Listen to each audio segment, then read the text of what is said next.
भक्तों, ओम नमः शिवाय, श्री शिवाय नमस्तुभ्यम, जय श्री महाकाल। भक्तों, जैसे कि आप सबको पता है, बैसाख का महीना चल रहा है और 5 मई को प्रदोष व्रत भी आ गया है। जी हाँ भक्तों, गुरुदेव जी ने बताया है कि जो भी कोई व्यक्ति इन प्रदोष काल में इन उपायों को अगर कर लेता है तो उसके घर में अगर धन से रिलेटेड बहुत ज्यादा समस्या है, कर्जे से रिलेटेड बहुत ज्यादा समस्या है, अगर कोई ऐसा व्यक्ति है या कोई बच्चा है आपका जो एग्जाम की तैयारी कर रहा है, उसका एग्जाम आने वाला है, उसका एग्जाम निकालना बहुत ही ज्यादा जरूरी है, या घर में कोई बहुत ज्यादा कलेश होता है, कोई व्यक्ति बहुत ज्यादा कलेश करता है नशा करके, और या किसी और भी कारणवश वो कलेश करता ही रहता है, सास बहू में लड़ाई होती है, पति पत्नी में लड़ाई होती है, झगड़े होते हैं, या माँ बेटे में लड़ाई होती है, इन सारी समस्याओं को लेके गुरुदेव जी ने एक बहुत सा सुंदर सा उपाय बताया है।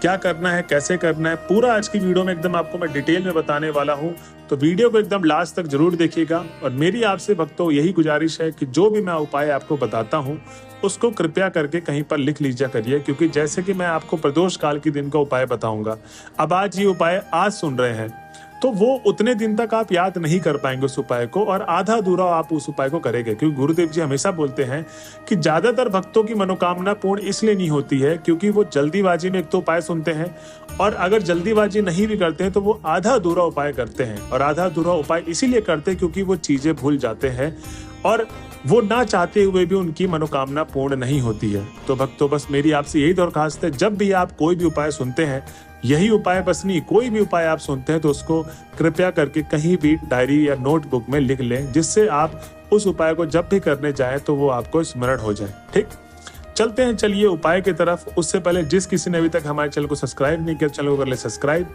और बेल नोटिफिकेशन को ऑन कर ले, जिससे गुरुदेव जी की आने वाली अपकमिंग वीडियोस आपको मिलती रहे। तो भक्तों, सबसे पहले तो मैं आपको बताऊंगा कि जितनी भी महिलाएं, जितनी भी बहनें प्रदोष काल के दिन व्रत रहती हैं उनको क्या करना है। सबसे पहले तो आपको क्या करना होता है, ब्रह्म मुहूर्त के समय पे उठना है, और ब्रह्म मुहूर्त के समय पे जब उठेंगी सीधा आपको श्री शिवाय नमस्तुभ्यम का जाप करना है, और जाप करते करते आप अपना स्नान कर लें। स्नान करने के बाद आपको सीधा शिव जी के मंदिर पे चले जाना है, या आप अपने घर पे पूजा आरती करती हैं वो भी चलेगा। ठीक, याद रहे कि आपको इस दिन भोजन नहीं करना, जितनी भी व्रत रहती हैं उनको तो पता ही है, लेकिन सबसे पहले तो आपको ये ध्यान रहे कि उस दिन आपको नमक का सेवन नहीं करना है, खाने के नाम पे सिर्फ आप फल का सेवन कर सकते हैं। ठीक, ये तो था प्रदीप मिश्रा जी जो गुरुदेव जी हमारे हैं, वो बताते हैं कि इस दिन जो भी महिलाएं व्रत रहती हैं उनको इन चीजों का आपको ध्यान रखना है।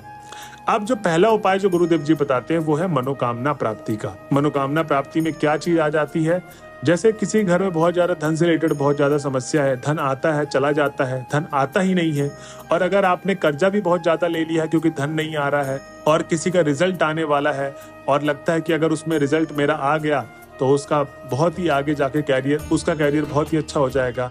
मतलब आपको जितनी भी मनोकामना है उनसे रिलेटेड गुरुदेव जी ने उपाय बताया था।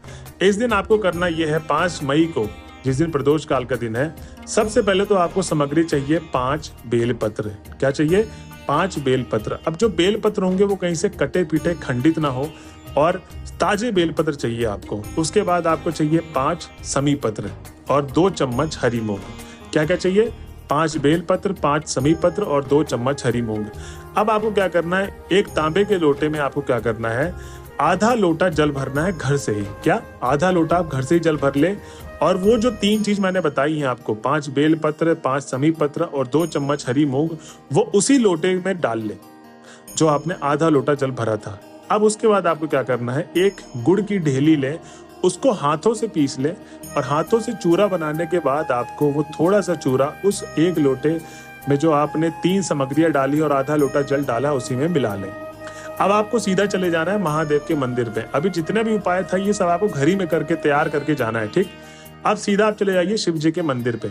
अब जब आप शिव जी के मंदिर में पहुंच जाएंगे तो सबसे पहले तो आपको 5 से 10 मिनट शिव जी की पूजा आरती आराधना करनी है, उनका नाम जप करना है और मंत्रों का जप करना है। उसके बाद ही आप उपाय को शुरू करें, क्योंकि गुरुदेव जी बोलते हैं हमेशा कि आप किस मन से जा रहे हैं और किस मन से उपाय कर रहे हैं, इसलिए आपका मन शांत होना, जब भी कोई उपाय करते हैं उसमें मन शांत होना और सच्चे दिल से आप प्रार्थना करेंगे तो आपकी जो मनोकामना है वो अवश्य पूर्ण होगी। तो अब जब आपका 5 से 10 मिनट पूजा आरती आराधना कंप्लीट हो गई, तो अब उसके बाद जो 1 लोटा जल में आपने 4 चीजें डाली थी वही आपको सीधा शिवलिंग के पास जाना है और आपको शिवलिंग के एकदम हाथ ऊपर करके वो जल समर्पित करना है, जिसके अंदर 5 बेल पत्र थे, 5 समी पत्र थे, 2 चम्मच हरी मूंग थी और थोड़ा सा गुड़ था।